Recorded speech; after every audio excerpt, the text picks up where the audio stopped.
If you're thinking about incubating eggs for the first time, or even if you've done it before, I want to tell you something that might actually surprise you.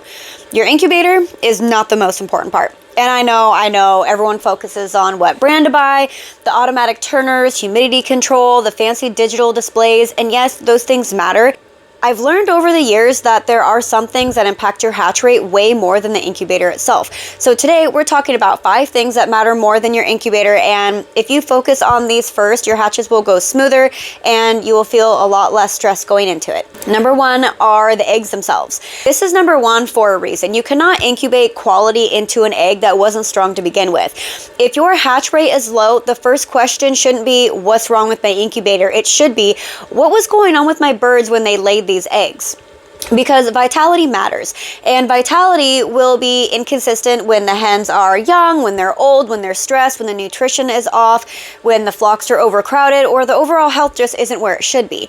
Strong parent birds create strong embryos, and weaker stressed birds create eggs that may struggle before incubation even starts, and that has nothing to do with your incubator.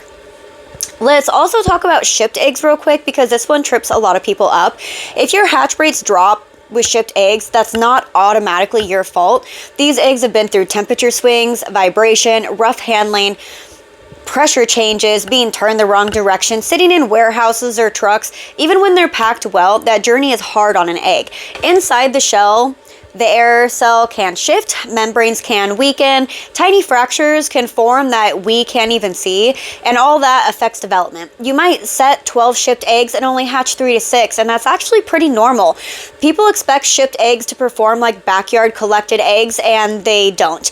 And this is where beginners get really discouraged. They assume they did something wrong and start changing the temperature, the humidity, turning schedules, the incubator completely, when in reality, those eggs were already fighting an uphill battle before they even got to you. Local fresh eggs from healthy birds will always hatch better than your shipped ones. Number 2 is how you handle and store your eggs before setting. This matters more than people think. Before an egg ever enters the incubator, how it's handled can either protect it or damage it. Things that can hurt your hatch success are shaking the eggs, refrigerating them, leaving them in the heat, storing them for too long.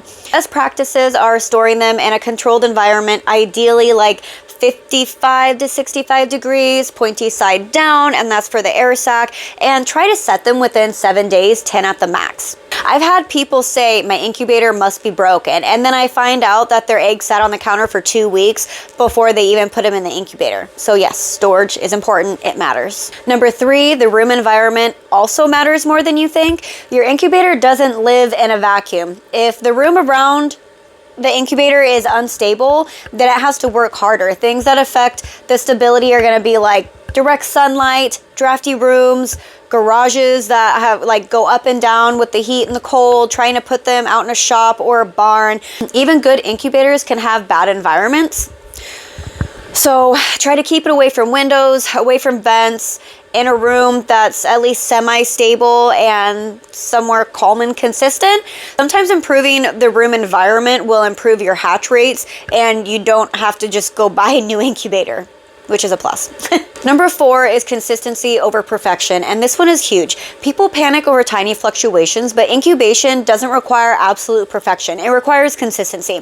Steady temperature, reasonable humidity, regular turning. Chicks don't develop in a lab in nature, right? Broody hens get up, they shift, they move, they adjust themselves, they have to go eat too. Small fluctuations aren't going to ruin a hatch, but constantly opening your incubator or changing the temperature because the numbers might be off a digit or two will. Number 5 is what happens after the hatch matters just as much as the hatch itself.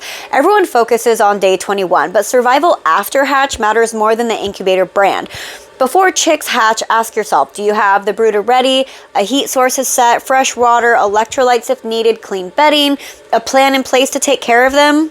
Chicks can hatch perfectly fine and still decline if the brooder conditions aren't ready or right. Have it set up on lockdown day, always. If your hatch doesn't go perfectly, it doesn't mean you failed. Every hatch teaches you something. I've had great hatches, average hatches, and some that humbled me real quick, but each taught me something about my flock, my setup, my timing. It's not just about the machine, it's about the systems around it. If you're someone who likes planning things out, tracking hatches, or improving success over time, I do have an incubation planning sheets and trackers in my chicken resources. I'll link them down below if that's helpful. But even without that, start simple. Focus on these 5 things first. And if this helped you, hit that like button so more people can find it. And if you're incubating soon, tell me in the comments, what are you setting? And if you're new here, I share real life homesteading, not the perfect version, the practical version, and I'll see you in the next one.